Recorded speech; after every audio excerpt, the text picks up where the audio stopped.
Hey guys, welcome back to my channel. Today we're talking about how to winterize your boat. I'm James and this is Clearwater Fishing. I do how-tos, I do reviews, I do fishing vlogs, I do boat maintenance, and anything else fishing related you will see on this channel. So make sure you hit that subscribe button and that notification bell so you'll be notified whenever I post a new video.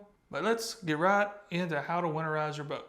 Sadly, for many fishermen, wintertime means no more fishing from your boat. It's kind of a sad time of the year for many people, not really including myself because I live here in Texas, so I get to fish year round. It also means no more playboats as well, so if you've got a playboat and you're looking to winterize it, this applies to you as well, but this is kind of aimed toward the fishermen. So how do you prepare your boat for wintertime? So it's ready to go out next spring, hot and ready, and you're out there catching those fish on the first day that you can get out there. Well, first, I highly recommend you have a place to store your boat indoors. If you can rent a place, that's fantastic. If you have like a storage barn or maybe someplace in your garage you can put it, even better. At the very least, you can have a lean-to. I know some of us don't have the access to those type things, so you can use a cover as well.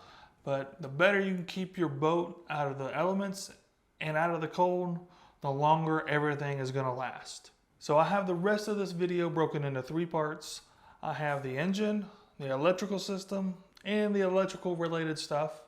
And finally, I have the mechanical pieces that we need to take care of before we winterize our boat. First, we're going to talk about the mechanical pieces that we need to take care of to winterize our boat. The first thing we're going to want to do is make sure the bow is higher than the aft. Whether we have to use, like the jack that's already installed or put a few blocks below the tongue of the boat to give us that extra lift to make sure we have the slope so that water can drain out the back. Which brings me to the second piece. We want to make sure we remove our plug from the boat. Some people leave them in there. I remove mine every time to make sure all the water drains out. You want to make sure you remove that and maybe poke it with a stick or screwdriver to make sure there's nothing blocking its way.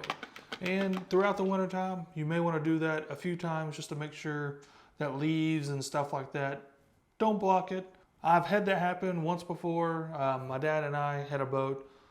Leaf blocked it. A few leaves kind of blocked the drain there. And the boat filled halfway full of water and the tires were flat. So make sure a few times of the year you go out there and make sure your boat's draining the water. Maintaining your batteries and electrical system in the wintertime can be tough, but it can be done. First, I recommend disconnecting your batteries. This will prevent any small load from discharging them all the way.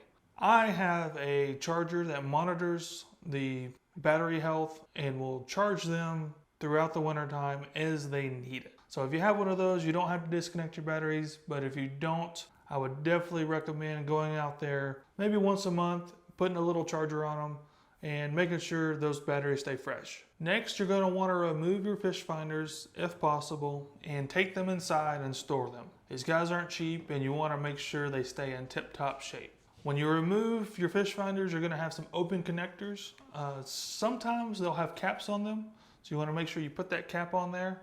And for the ones that don't have caps, take a little piece of electrical tape, put over the top, and this will keep any dirt or debris, water from giving you a bad connection when you reconnect them next year.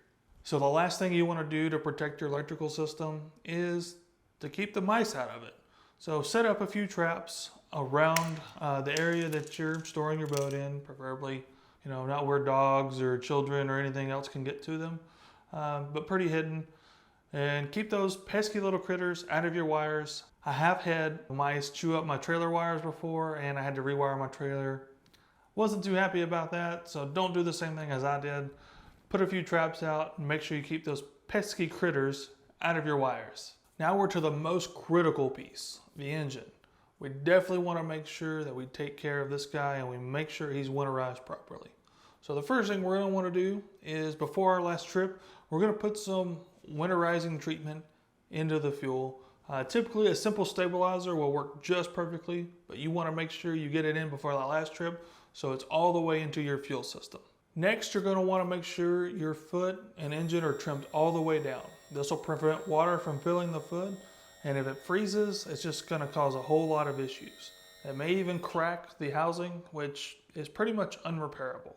So make sure you put your foot all the way down so the water won't collect and can easily drain out. So if you're storing your boat outside, you may want to consider putting tape over your intake holes for the water and over the little pee hole at the top. I've experienced like bugs like wasps and dirt daubers building their nest in there and just causing problems. It's a little bit risky putting tape over there in case you forget, but my dad and I would always like put an orange flag on there just to remind us, hey, we need to remove that tape before we go fishing again. Remember to check on your boat several times this winter. Make sure the water is still draining out of it. Make sure the batteries are still holding a charge. And if you're using a cover, make sure the leaves and the water are not collecting on the top and draining out of the boat properly. Also, if I forgot anything, if there's something that you do to winterize your boat that I didn't mention here, hey, let everybody know in the comments below. We're all here to learn and make ourselves better fishermen. But like always, until next time, get out there and go catch you some fish.